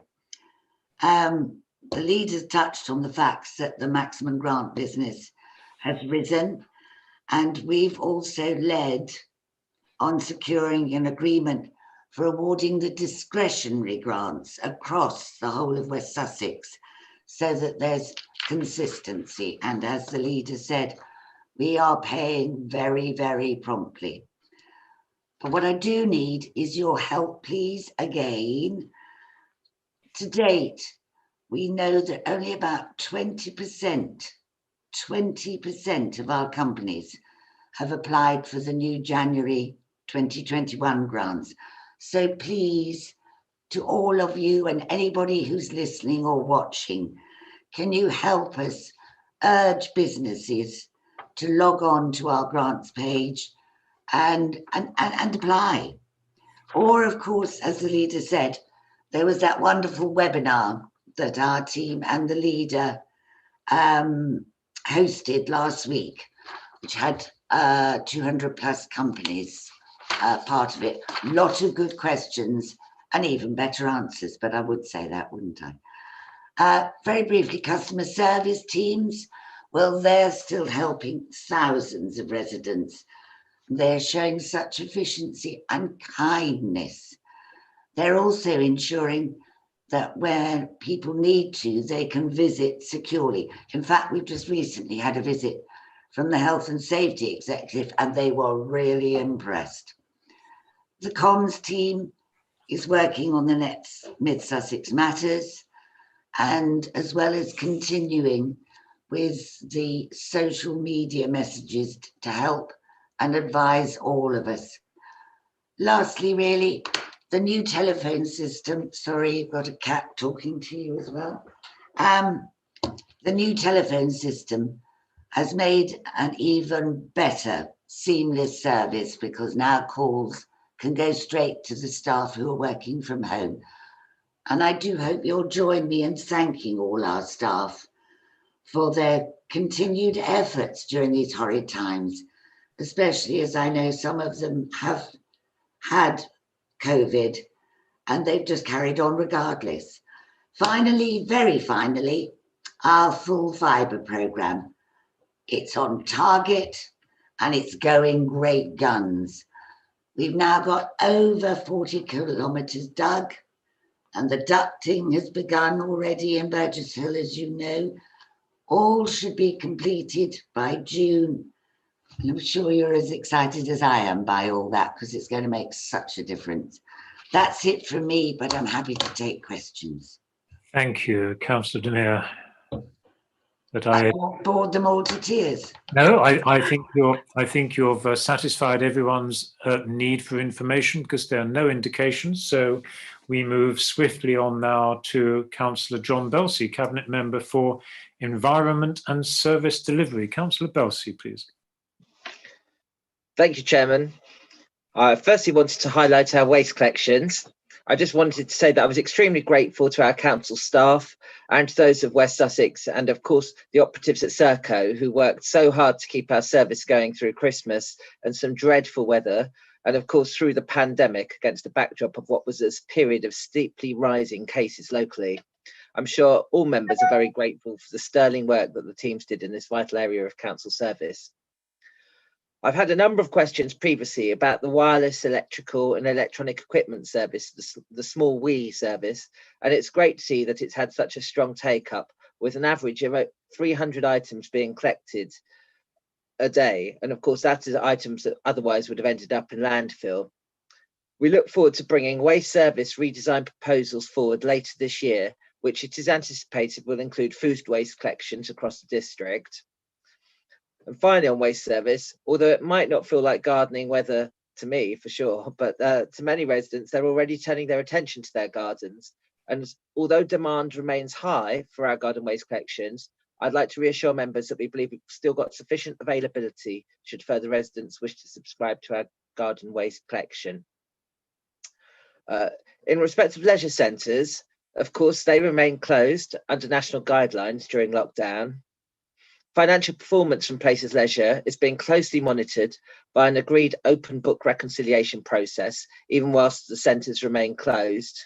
And I did want to confirm that we have applied to the National Leisure Recovery Fund being provided by the Department for Digital, Culture, Media and Sport. The deadline for applications was earlier this month, and we understand we will be notified of any grant funding by late February 2021. The fund will not be a panacea, but of course, every additional funding support is very much welcomed in these most challenging of times for the council. And finally, I just wanted to reassure members that work continues on the groundwork for the local cycling, walking and infrastructure plans for East Grinstead and Haywards Heath, and for the interaction with the Places and Connectivity programme for Burgess Hill with the council's consultants. The pandemic is necessitating a different way of working on these plans, but work is progressing well, and we will be engaging with stakeholders and undertaking consultation on this important work in due course. Thank you, Chairman. Thank you, Councillor Belsey. Councillor Stockwell, please. Thank you, Chairman. And thank you, Councillor Belsey. That was an interesting report. And I'd just like you to know that the small WE collections that are going, that sounds dreadful, doesn't it? Small WE collections. The electrical collections are going really well. However, I was at a parish council meeting earlier this week, and it's going again, great guns there. But what's being found is people at the end of the collection when it gets to those people at the far end of the collection route, it's full, and so they've been having to take their electrical items back home again and then putting them out again the following week when it comes around, and still not collected. So is there something that, have you any advice for these residents, really, of how we can overcome this? Because I understand that there is limited capacity on the lorries. Thank you. Thank you, Councillor Stockwell. I will take Councillor Henwood's question as well, please. Oh, thank you, Chairman. Actually, mine echoes the previous question that I had a constituent today, Franklin's ward in Burgess Hill, who says they were not collected, the small electrical items were not collected. He spotted like 23 similar bags, but they have had no explanation as to why. And I think this is what is missing, because they want to participate, but their items are left and not collected. Thank you. Thank you. So it seems to be a wider issue. And Councillor Brown, please, I'll take your question also. Thank you. It was a similar one to Councillor Stockwell. However, there's another supplementary that I had in mind, and that is, can the Cabinet member tell us what the trajectory of these small waste electrical equipment is, and how he can be sure that they're not going to landfill? Thank you. Thank you. So we have a range of questions on small waste collection. Councillor Belsey, please.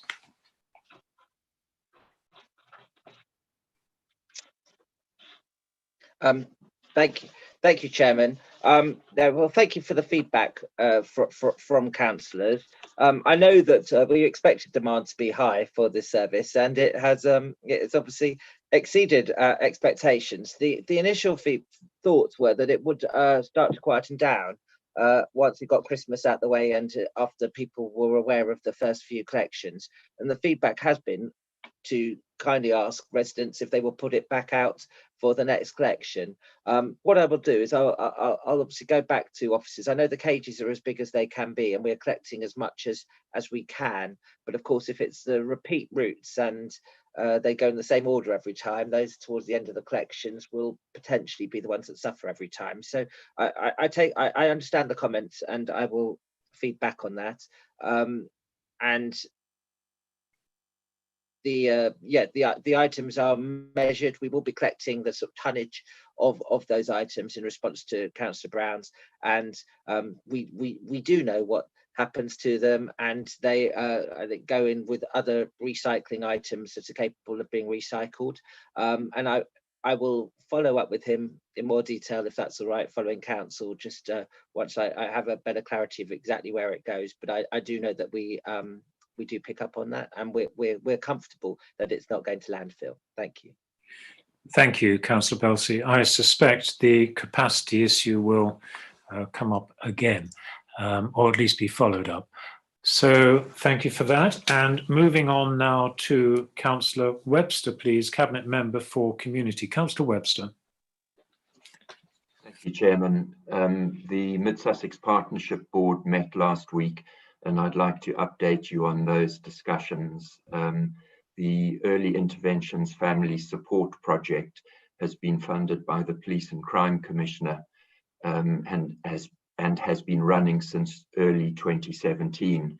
It's worked with caseloads of approximately 12 vulnerable and challenging families at a time, and in most cases positive outcomes were achieved, apart from a few where escalation to West Sussex County Council Social Services was required due to the complexity of cases and or the challenges that were being faced by those families. The West Sussex County Council Cabinet Member for Children and Young People presented a summary of the proposed redesign of the Early Help Programme at West Sussex County Council.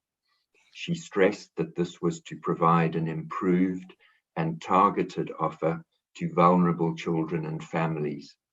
She explained that children's services provide buildings, which in many cases are utilised by other services. The plan is to reduce the money spent on maintaining buildings and free it up to be spent on people. These proposals will bring West Sussex into line with many other neighbouring similar services. Of the 39 existing centres, it is proposed that 11 will be retained as early help delivery points across 6 district hubs and 8 in the areas of highest need, with an additional 3 to ensure every district and borough has a centre. A briefing paper on COVID impacts on young people, and very interesting presentations from Haywards Heath College, the YMCA, Sussex Oakleaf, and a new youth mentoring program called Mentivity, to be launched by Mid Sussex District Council, concluded the main part of the meeting. And there was a large focus on young people and the impacts of COVID on them in a whole range of different ways: mental health, employment, family situations, living conditions, and so on.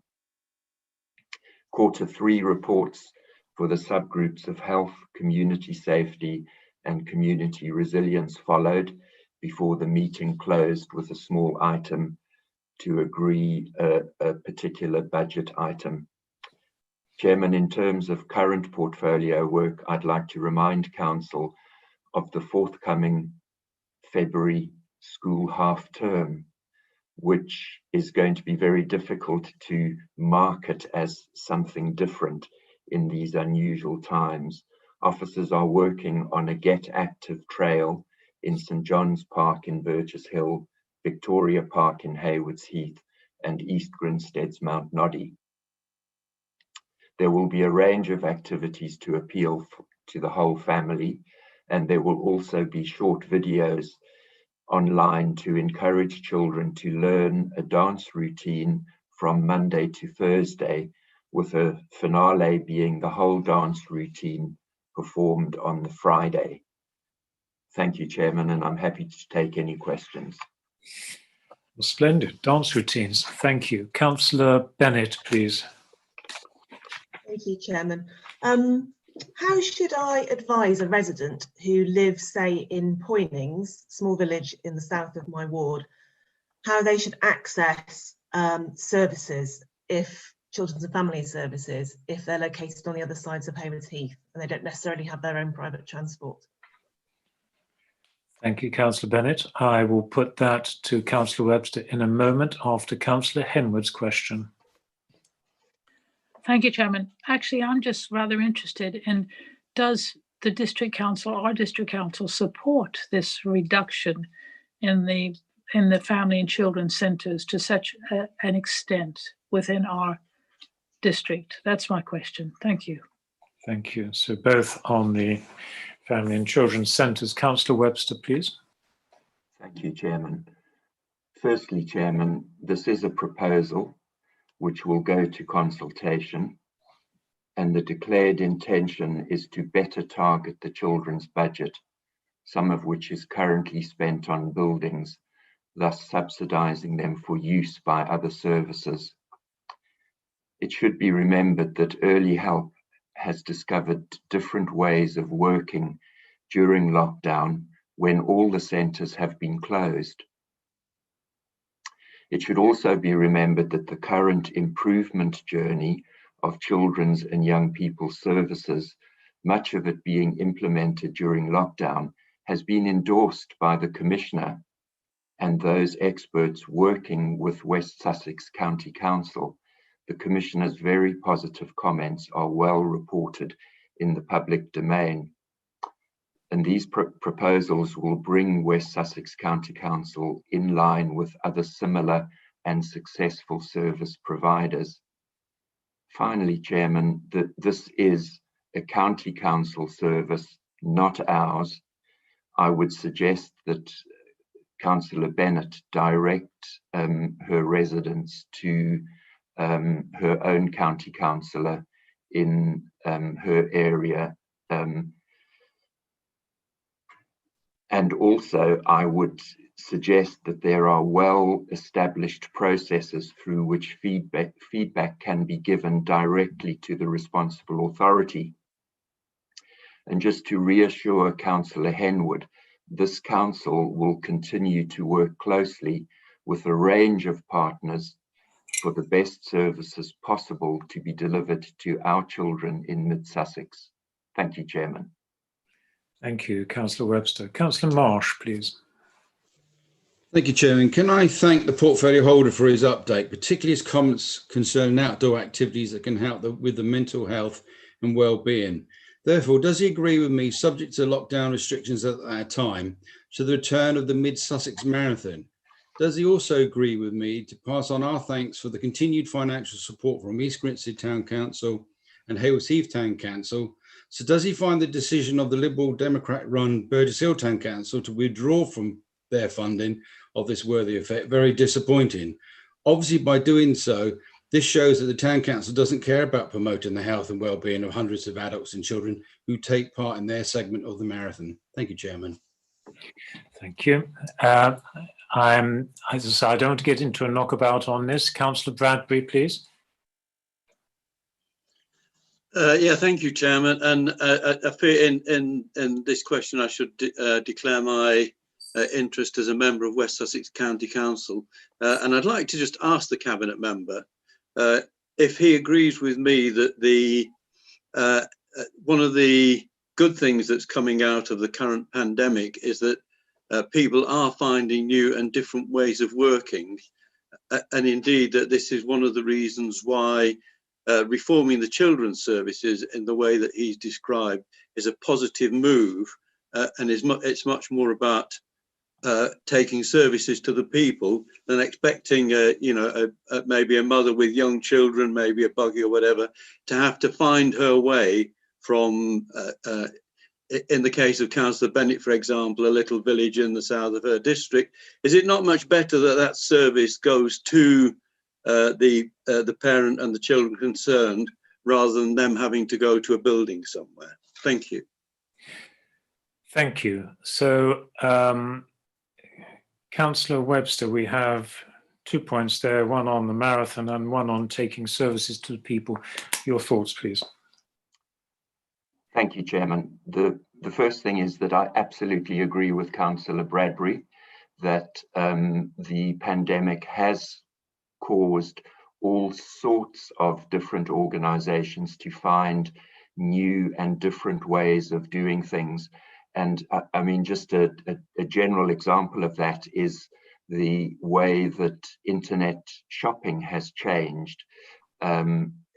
Unfortunately, at the cost of our high streets in future, I fear. But I know that the business associations and the economic development team and everybody else are working very hard on that, as are the county council on delivering services where they are needed.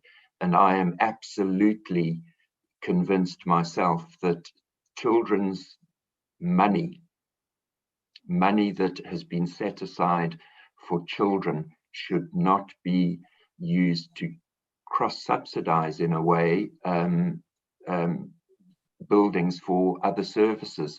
But of course, it's up to anybody to submit their comments and their concerns to the public consultation that will be taking place. And as for Councillor Marsh's question and comment, yes, absolutely. Outdoor exercise and fitness inside and outside is critically important to mental health.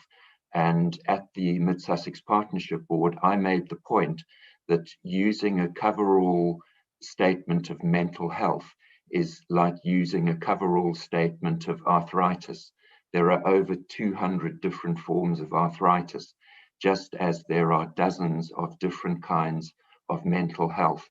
And we need to support people in every way possible, and that includes outdoor exercise. And probably I'll take the same line as Councillor Luellen Burke, in that it's not for me to comment on what Burgess Hill Town Council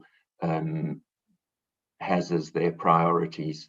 But certainly I absolutely endorse the Mid Sussex Marathon. Thank you, Chairman. Thank you, Councillor Webster. I will take the final two questions and no more now for Councillor Webster. Firstly, from Councillor Bates, please. Yes, once again, I seem to be disappointed about Councillor Marsh's comments this evening. Yes, I'm a long-standing runner. I do a lot of events. They're virtual now. A lot of the events that I get involved with are organised and paid for by the actual runs. I'm going to look into this and come back to Councillor Marsh in the end of the day and see what his views are on how this particular virtual run will be taking place, what contributions were needed to actually run an event where nobody's participating in a group. Thank you, Councillor Bates. Councillor Henwood, please. Thank you very much. I would not like to dismiss the importance of buildings where you can exercise, and particularly important for social meeting. They're absolutely essential for mental health. This period has not been that good. My own personal group that I meet with, Summerhaven Mental Health Adult, we have not been able to meet. People are suffering because of the not having social comment. I think we should value the importance of buildings, just like we value the importance of fresh air and etc. Thank you very much. It's not really a question, sorry. No, indeed. And thank you for that, Councillor Henwood. These are points for West Sussex consideration. So with that, I will move on now, please, to Councillor Andrew McNaughton, please, Cabinet Member for Housing and Planning. Councillor McNaughton. Yes, thank you, Chairman. Just a brief update. The site allocation DPD was submitted to the Planning Inspectorate on the 16th of December 2020 for examination. We're awaiting details of the examination hearing session dates. However, they are anticipated that they will be held in late March. Hearings are likely to start 12 to 14 weeks from submission. It is likely that the sessions will be held virtually, depending on the circumstances at the time. The site allocation DPD evidence library is available on the Mid Sussex website if you wish to refer to it. The Planning Inspectorate have now confirmed that our inspector will be Mr. Luke Fleming. Now that the inspector has been appointed, we expect to receive further correspondence relating to the matters that he wishes to examine in detail in the coming weeks. The site allocation DPD submitted in December 2020 was done at the request of the inspector, who required Mid Sussex District Council to call for sites as he instructed us to adopt a stepped approach. Excuse me. On January the 8th, Mid Sussex District Council called for sites again. This is a new call for sites, part of our review of the district plan in 2023, and is open until midnight on February the 19th, 2021. We are inviting landowners, developers and site promoters to put forward sites to be considered through the forthcoming updates of the Strategic Housing and Economic Land Availability Assessment. In other words, the SHELA. The SHELA will be a crucial part of our evidence base for the district plan review, which obviously very early, but it is underway. The Haywards Heath Master Plan, the SDP, has now been through scrutiny and will be going to council in March 2021. Coming on to a little bit about housing, I can report that at the end of December 2020, the number of affordable homes delivered had increased to 183, which I think is very good because of the very slow start that we had. Also within the housing bit, the Right to Build Task Force are currently investigating opportunities for new forms of housing delivery, including self and community build housing and community land trusts. So there'll be ongoing work with that and how we can facilitate different parts. And also the last part I will mention is the sweep, or the SWEP I should say. Mid Sussex triggered the SWEP which is a severe weather emergency protocol due to the freezing weather this month, and that is to take homeless people off the street wherever possible. I believe we achieved them all bar one.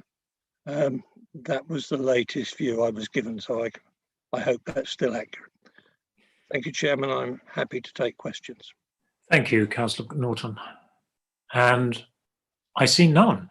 So I think you've answered all the points. Oh, in fact, there is one popped in at last minute from Councillor Brown. Councillor Brown.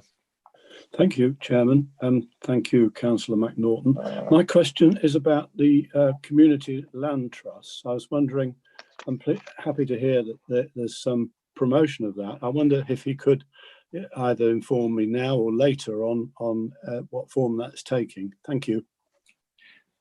Thank you, Councillor Brown. Are you able to answer that at the moment, Councillor McNaughton? Yes, it's pretty simple. Community land trusts. The one really active one at the moment is my own in Slaffham, which is trying to build in St Martin's Close. Obviously, community land trusts are there for houses in perpetuity for social housing, and that's what we aim for. And obviously, we will support any community land trust, that actually fill all the criteria that's needed. And we have one, as I say, within the Slaffham ward, which is chasing up on land that is owned by the parish council to build it out and run it themselves. Okay. Thank you, Chairman. Good, thank you. Cabinet members, thank you for your reports. Moving on now to item 12 on the agenda, questions from members under Council Procedure Rule 10.2. We have none. So that concludes our business for this evening. So I formally close this evening's council at 2011 hours, and please wait until Democratic Services officers close down the system and advise us we can leave. But meanwhile, thank you and good evening.